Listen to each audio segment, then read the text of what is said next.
বৈশাখের চলমান সময়ে তাপদাহের মাত্রা বেড়ে গেছে, যার কারণে শ্রমজীবী মানুষের, বিশেষ করে মাটি কাটা শ্রমিক, বালুবাহী শ্রমিক, পাথরবাহী শ্রমিক এবং পাচালিত রিক্সা শ্রমিকের মাথার ঘাম সমস্ত শরীর গড়িয়ে পা দিয়ে পড়ে যেতে দেখা যাচ্ছে। এমন একটি বিষয় নিয়ে আলোচনা করব। যারা আমার এই ভিডিও বার্তা শুনছেন তাদের জন্য শুভেচ্ছা এবং শুভকামনা রইল। তাপদাহের তীব্রতায় নিজেকে রক্ষা করুন। আমরা লক্ষ্য করেছি গত কয়েকদিন থেকে সকালে আবহাওয়াটা সুন্দর থাকে এবং শীতল থাকে, কিন্তু বেলা গড়ার সাথে সাথে সেই তাপমাত্রা অনেক বাড়তে থাকে। এই তাপদাহের কারণে জনজীবনে একেবারে একটা অস্বস্তিকর অবস্থা তৈরি হয়েছে। সাধারণত বছরের এই সময়ে তাপমাত্রা এরকমই থাকে। বিশেষ করে বৈশাখের প্রথম দিন থেকে তাপমাত্রার মাত্রা বাড়তে থাকে এবং তাপদাহের কারণে মানুষের জনজীবনে একটি অস্বস্তিকর অবস্থা তৈরি হয়। সাধারণত আমরা লক্ষ্য করেছি সমস্ত দেশব্যাপী মুষলধারে বৃষ্টি না হওয়া পর্যন্ত এই তাপমাত্রা বা তাপদাহ চলমান থাকে।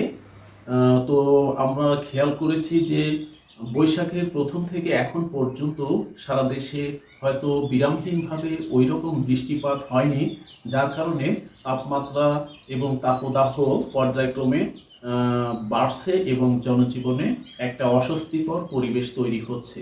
যদিও বা বৈশাখের প্রথম থেকে এ পর্যন্ত দেশের কোথাও কোথাও কিছু কিছু বৃষ্টিপাত হয়েছে, সেটি পরিমাণের তুলনায় খুবই কম এবং সারা দেশব্যাপী সেরকম বৃষ্টিপাত হয়নি, যার কারণে তাপদাহ এবং তাপদাহর মাত্রা বেড়েই চলেছে। এমন তাপদাহের কারণে আমাদের মতো সাধারণ মানুষ, নিম্নবিত্ত, গরিব, শ্রমজীবী মানুষের জীবনযাত্রায় এর প্রভাব মারাত্মক আকার ধারণ করেছে। সাথে সাথে প্রাণীকুল, বিশেষ করে গরু, মহিষ, প্রাণী সম্পদ এবং অন্যান্য প্রাণীকুলের উপরেও এই তাপদাহের প্রভাব পড়েছে। আমরা লক্ষ্য করেছি বিশেষ করে মাটি কাটা শ্রমিক, বালুবাহী শ্রমিক, পাথরবাহী শ্রমিক এবং পাচালিত রিক্সা শ্রমিক, তাদের কাজের ক্ষেত্রে তাদের সমস্ত শরীর ঘেমে, মাথা ঘেমে সেই ঘাম পা চুইয়ে পড়তে দেখা গেছে, যেটি এই তাপদাহের কারণে তাদের জীবনযাত্রায় মারাত্মক একটা হুমকি স্বরূপ প্রভাব দাঁড় হয়ে গেছে। গত কয়েকদিনের তাপদাহর কারণে আমরা লক্ষ্য করেছি অনেক জলাশয়ে, পুকুরকে পানির মধ্যে নেমে থাকতে দেখা গেছে। আমরা কোথাও কোথাও লক্ষ্য করেছি যে মহিষ পানির মধ্যে শুয়ে আছে।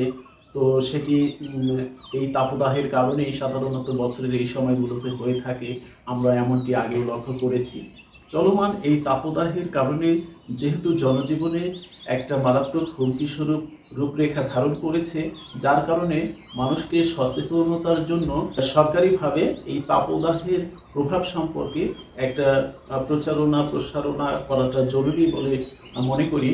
পাশাপাশি একেবারে অসহায় এবং নিম্নবিত্ত মানুষ এবং শ্রমজীবী মানুষের কাজের ক্ষেত্রে একটা সরকারি সহযোগিতাও প্রয়োজন।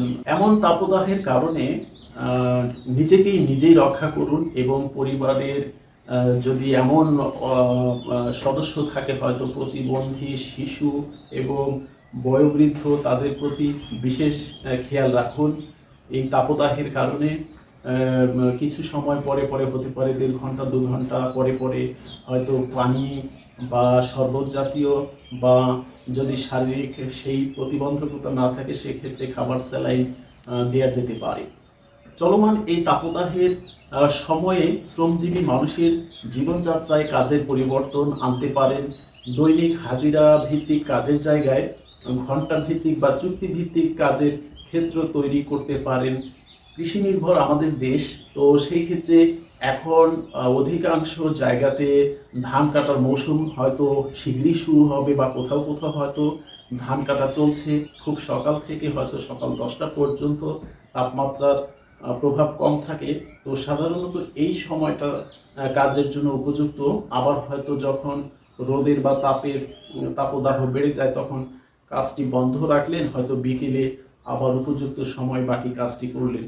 তো কাজের ক্ষেত্রে শ্রমজীবী মানুষের ক্ষেত্রে এমনটি করা যেতে পারে। আমরা লক্ষ্য করেছি এমন তাপদাহ এবং তাপমাত্রার কারণে সাধারণত জনজীবনে অনেক সময় বিভিন্ন জায়গায় মানুষ হিট স্ট্রোকে আক্রান্ত হতে পারেন।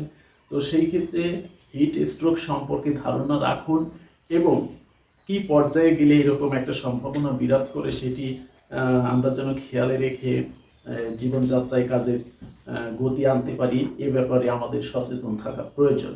পরিশেষে একটি কথাই বলবো, সেটি হচ্ছে পরিস্থিতি অনুকূলে গেলে অবশ্যই নিকটবর্তী হাসপাতাল বা ডাক্তারের শরণাপন্ন হবেন এবং এক্ষেত্রে সময় ক্ষেপণ করবেন না।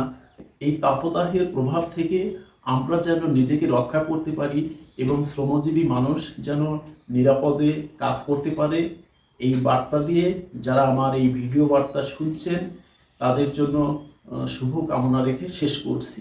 সবার জন্য ধন্যবাদ।